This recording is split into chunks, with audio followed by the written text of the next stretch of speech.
ಸಖತ್ ಖಾರ ಬಣ್ಣ ಮತ್ತು ರುಚಿ ಆಚಿ ಚಿಲ್ಲಿ ಪೌಡರ್. ಆಂಧ್ರ ಪ್ರದೇಶದಲ್ಲಿ ಕಾಮಗಾರಿ ವೇಳೆ ದೊಡ್ಡ ದುರಂತವೊಂದು ಸಂಭವಿಸಿದೆ. ಭೀಕರ ಅಗ್ನಿ ಅವಘಡದಿಂದ 500ಕ್ಕೂ ಹೆಚ್ಚು ಮರಗಳು ಭಸ್ಮವಾದರೆ 3 ಗ್ರಾಮಗಳನ್ನೇ ಶಿಫ್ಟ್ ಮಾಡಲಾಗಿದೆ. ಜೊತೆಗೆ ಕ್ಷಣ ಕ್ಷಣಕ್ಕೂ ಆತಂಕ ಹೆಚ್ಚುತ್ತಾ ಇದೆ. ಅಷ್ಟಕ್ಕೂ ಏನಾಯಿತು ಅಲ್ಲಿ ಬನ್ನಿ ನೋಡೋಣ.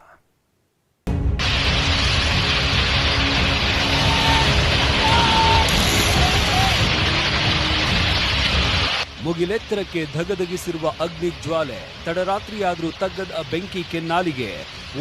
ಓಡ್ರೋ ಅಂತ ದಿಕ್ಕೆಟ್ಟು ಓಡಿದ ಅಗ್ನಿಶಾಮಕ ದಳ ಸಿಬ್ಬಂದಿ, ಭಯಭೀತರಾಗಿರುವ ನಿವಾಸಿಗಳು. ಇಷ್ಟಕ್ಕೆಲ್ಲ ಕಾರಣ ತೈಲ ಬಾವಿಯಲ್ಲಿ ಅನಿಲ ಸೋರಿಕೆಯಿಂದ ಉಂಟಾಗಿರುವ ಸ್ಫೋಟ.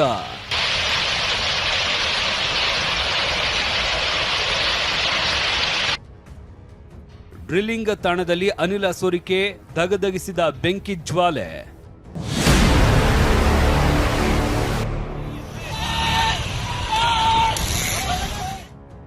ಬೆಂಕಿಯ ತೀವ್ರತೆಗೆ ಕಂಗೆಟ್ಟು ಓಡಿದ ಅಗ್ನಿಶಾಮಕ ದಳ ಸಿಬ್ಬಂದಿ.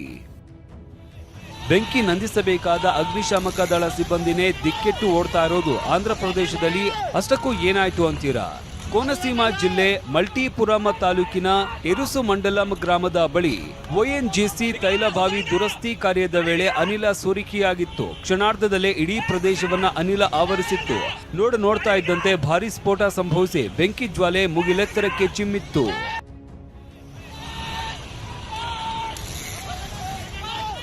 ಅನಿಲದ ಜೊತೆ ಕಚ್ಚಾ ತೈಲ ಸೇರಿದಂತೆ ಬೆಂಕಿಯ ತೀವ್ರತೆ ಹೆಚ್ಚಾಗುತ್ತಲೇ ಹೋಯಿತು. ಇದರಿಂದ ರಿಪೇರಿ ಕೆಲಸ ಮಾಡ್ತಾ ಇದ್ದ ONGC ಸಿಬ್ಬಂದಿ, ಸ್ಥಳದಲ್ಲಿದ್ದ ಅಗ್ನಿಶಾಮಕ ಸಿಬ್ಬಂದಿ ಮತ್ತು ಸ್ಥಳೀಯರು ಭಯದಿಂದ ಓಡಿದ್ದಾರೆ. ತಡರಾತ್ರಿ ಆದರೂ ಅಗ್ನಿಯ ನರ್ತನ ಮಾತ್ರ ಕಮ್ಮಿಯಾಗಿರಲಿಲ್ಲ.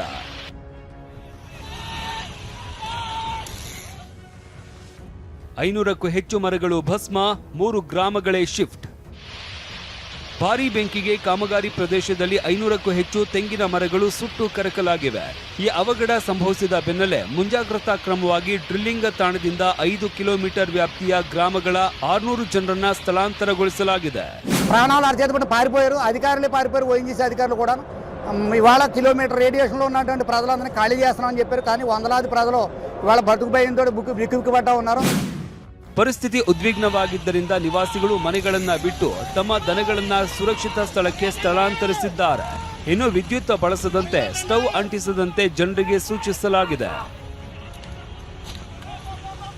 ಅನಿಲ ಸೋರಿಕೆ ಮತ್ತು ಬೆಂಕಿಯನ್ನ ನಿಯಂತ್ರಿಸುವುದಕ್ಕೆ ONGC ಸಿಬ್ಬಂದಿ ಸ್ಥಳಕ್ಕೆ ಧಾವಿಸಿದ್ರು. ಅಧಿಕಾರಿಗಳು ಪ್ರದೇಶವನ್ನ ಸುತ್ತುವರೆದಿದ್ದು ತುರ್ತು ಕ್ರಮಗಳನ್ನ ತೆಗೆದುಕೊಳ್ತಾ ಇದ್ದಾರೆ. Bureau report, TV9.